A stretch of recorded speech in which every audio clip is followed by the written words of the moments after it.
All right, so should you go to college or should you drive Doordash? Let's find out.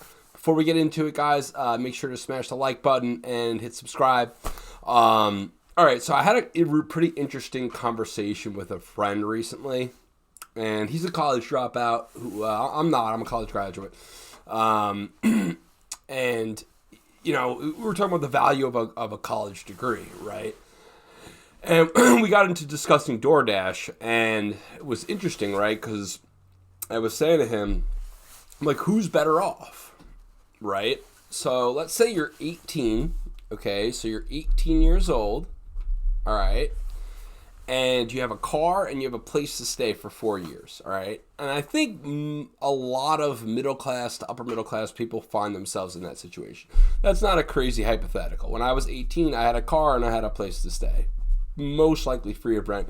You could even throw rent in the hypothetical if you wanted to. Okay, but 18 car, place to stay. All right, so now that person does DoorDash. Now let's say they could work really hard, which like if you're gonna eschew college for DoorDash, you should work really, really hard, right? Let's say in this hypothetical, they can't do anything other than DoorDash. They can invest that money, right? But they can't like start another business, at least not for 4 years. All right. So now if they're working really hard, they should make at least $1,500 a month, right? A week. But if it were me, I would be making about $2,000 a week, and I think a lot of people would be close to that. But let's say $1,500. All right. So then annually, actually, let's even be more conservative. Let's say they make $1,000 a week, because that's like really not that difficult to do. So they make $1,000 a week. So annually, they're making $52,000. All right. Now, that person should be able to save, I'd say at least 30%, right, of what they make. Okay, put that into savings and invest hopefully another 30, even 40%, right? But let's be conservative and say 20%, all right? So then annually, right, you have a situation where roughly they're putting away about $10K into investments, okay, about $15K into savings, all right? At the end of the 4 years, they have a car that doesn't work, that's fair, all right? But they also have $60,000 in savings, okay, and 40,000, actually a bit more than that, but 40,000 invested in, that's principal, right? That's without returns.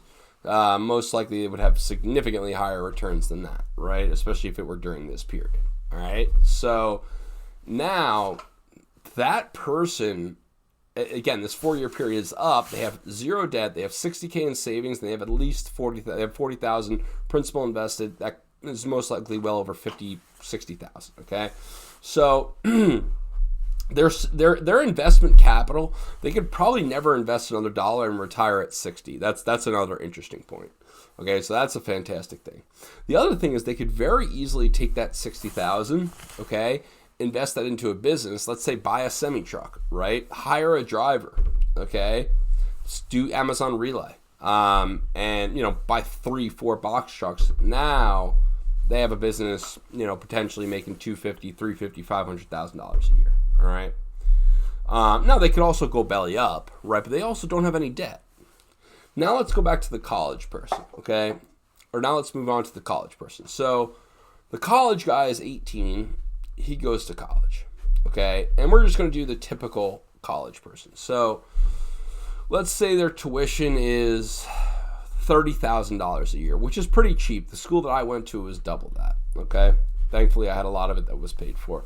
Not by my parents, but also a lot of it by the military. But so let's say it's $30,000 a year. And let's say they're taking on exclusively debt. So over 4 years, all right, they get a college degree and $120,000 in debt, okay?